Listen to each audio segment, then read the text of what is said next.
Salut, c'est Emilio. Dans cette vidéo, je vais vous montrer donc tout mon studio vidéo minimaliste sur iPad que j'utilise maintenant depuis plus de 5 ans. Ouais, que je suis sur iPad.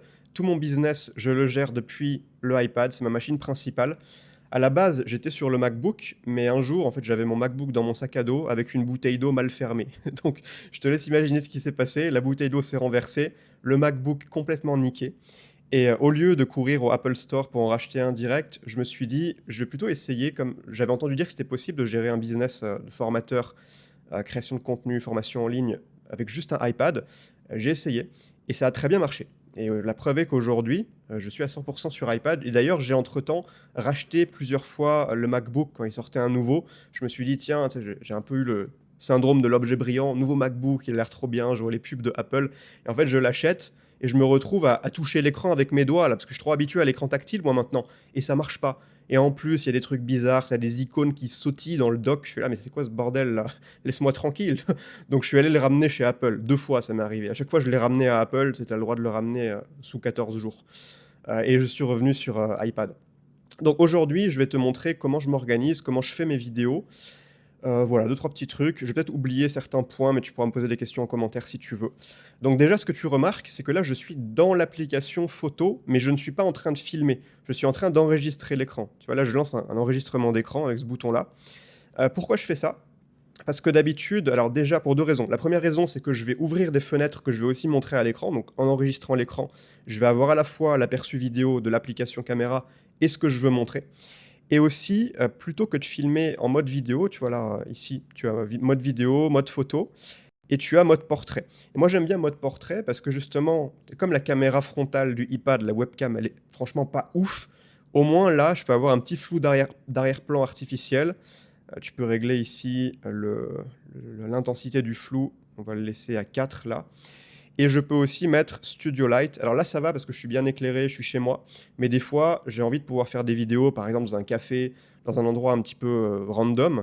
Et là, ce Studio Light me permet d'être mieux éclairé. Quand tu sais, des fois, c'est contre-jour, tu vois pas trop, tu as des ombres sur ta gueule. Là, ça permet de lisser un peu et de mieux éclairer le visage. Bon, c'est artificiel, mais ça fonctionne plutôt bien. Si je suis trop éclairé, je maintiens ici, cliquer. Et là, voilà, je peux diminuer la luminosité, je peux l'augmenter, je peux régler ça comme je veux. Et voilà, et là j'enregistre mon écran et je trouve ça plutôt pas mal et ça me permet d'avoir donc ma base, mon aperçu vidéo. Après par-dessus, ce que je peux faire, c'est pas obligatoire, mais ce que je peux faire, c'est rajouter par exemple une application de notes. Tu vois, là par exemple, je suis sur Obsidian. Bon ça c'est juste un exemple, mais tu vois, je peux avoir une liste comme ça, des bullet points. Je vais la voir en même temps que je fais ma vidéo.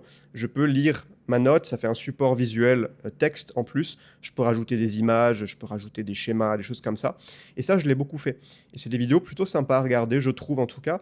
Ou même si ça fait un peu ghetto à l'arrache, le studio iPad bricolé, au moins, tu vois, on peut me voir dans une grosse partie de l'écran. Et puis là, il y a les petites notes qui permettent de suivre le fil de la vidéo, de savoir un peu où on en est et aussi d'avoir un aspect un peu plus visuel, pas juste moi qui parle, mais il y a aussi un support écrit.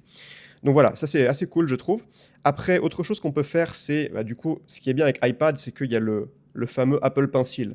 Donc avec le Apple Pencil, tu peux dessiner, tu peux faire des petits schémas.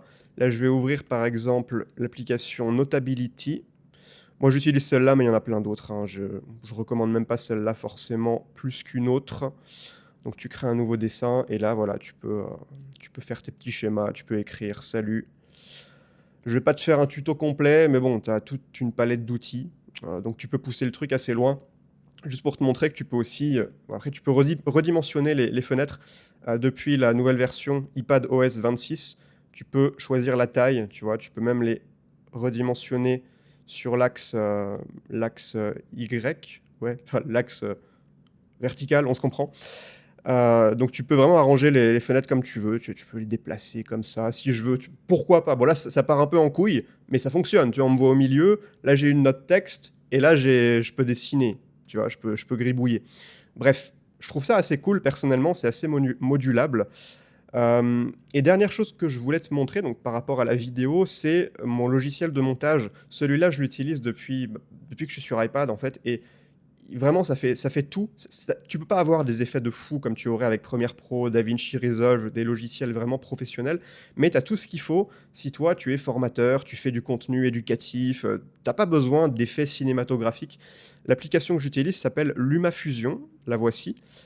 Et voilà, c'est tout simple, hein. En gros, tu as un projet, tu vas prendre une vidéo, tac, voilà, et tu peux rajouter des images par-dessus, tu peux faire des coupures. Enfin, vraiment, c'est une application assez basique qui est assez focus. Moi, j'aime pas, tu vois, les applications comme Premiere Pro parce qu'il y a trop d'options. Et surtout, je ne vais même pas utiliser 10% de ces options-là. Là, au moins, LumaFusion, c'est tout simple, ça fonctionne bien. Et je ne peux que le recommander. En plus, tu l'achètes une fois. Je crois que je l'avais payé. Alors peut-être le tarif a augmenté, mais je l'avais payé à l'époque 40 balles. C'est rien. Juste one shot. Tu payes 40 balles et tu l'as à vie. Donc c'est trop cool comparé à un Premiere Pro où tu dois payer tous les mois. Je ne sais pas combien c'est, mais c'est tous les mois. C'est quand même vachement cool. Et il y a plein d'autres apps sympas qu'on peut utiliser. Moi, j'utilise une app qui s'appelle Pixelmator pour l'édition photo, pour les miniatures, tout ça. Sinon, il y a à peu près tout. Ce qui est bien aussi avec iPad, c'est que bah, aujourd'hui, tous les SaaS que tu voudrais pouvoir utiliser en ligne, bah, tu vas depuis le navigateur et tu les as, tu as tout.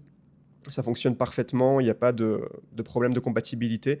Aujourd'hui, l'iPad, à moins que tu sois vraiment, je ne sais pas, si tu es développeur, tu vas pas pouvoir, probablement, je sais pas, peut-être que tu peux coder avec un iPad, mais c'est probablement pas la meilleure machine pour toi. Mais en tout cas, sur cette chaîne, je parle à des entrepreneurs web qui sont plutôt formateurs, créateurs de contenu, coach. Tu peux gérer tout ton business avec un iPad et faire des vidéos un peu à l'arrache comme ça, minimaliste. Ce qui est vraiment cool, c'est l'absence de friction. J'ouvre iPad, même je peux être dans un café dehors, l'iPad déjà il est tout petit, c'est beaucoup plus léger qu'un Mac. Et j'ai juste à l'ouvrir, à lancer mon enregistrement, et puis voilà. Euh, c'est vraiment tout simple. Je mets, tu vois, comme je te l'ai dit, en mode Studio Lite. Et au niveau du micro que tu vois ici, c'est le DJI, comment il s'appelle? DJI Mic Mini. Ouais, je te l'écris. DJI, DJI Mic Mini.